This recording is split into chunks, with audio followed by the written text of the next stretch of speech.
ಚಾಲಕನ ನಿಯಂತ್ರಣ ತಪ್ಪಿ ಕಾರು ವಿದ್ಯುತ್ ಕಂಬಕ್ಕೆ ಡಿಕ್ಕಿಯಾದ ಪರಿಣಾಮ ಇಬ್ಬರು ಯುವಕರು ಸಾವನ್ನಪ್ಪಿದ ಘಟನೆ ಭಟ್ಕಳದ ವೆಂಕಟಾಪುರದ ಬಳಿ ನಡೆದಿದೆ.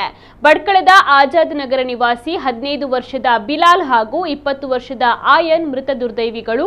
ಬಿಲಾಲ್ ಸ್ಥಳದಲ್ಲಿ ಸಾವನ್ನಪ್ಪಿದ್ದು, ಚಾಲನೆಯನ್ನ ಮಾಡ್ತಾ ಇದ್ದ ಆಯನ್ ಗಾಯಗೊಂಡಿದ್ದ. ಆತನನ್ನ ಉಡುಪಿ ಆಸ್ಪತ್ರೆಗೆ ಸಾಗಿಸುವ ಮಾರ್ಗ ಮಧ್ಯೆ ಆತ ಸಾವನ್ನಪ್ಪಿದ್ದಾನೆ. ಶಿರಾಲಿಯಿಂದ ಭಟ್ಕಳಕ್ಕೆ ಕಾರಿನಲ್ಲಿ ಬರ್ತಾ ಇದ್ದಾಗ ಈ ಅಪಘಾತ ನಡೆದಿದೆ. ಅಪಘಾತ ಸಂಬಂಧ ಭಟ್ಕಳ ಶಹರ ಪೊಲೀಸ್ ಠಾಣೆಯಲ್ಲಿ ಪ್ರಕರಣ ದಾಖಲಾಗಿದೆ.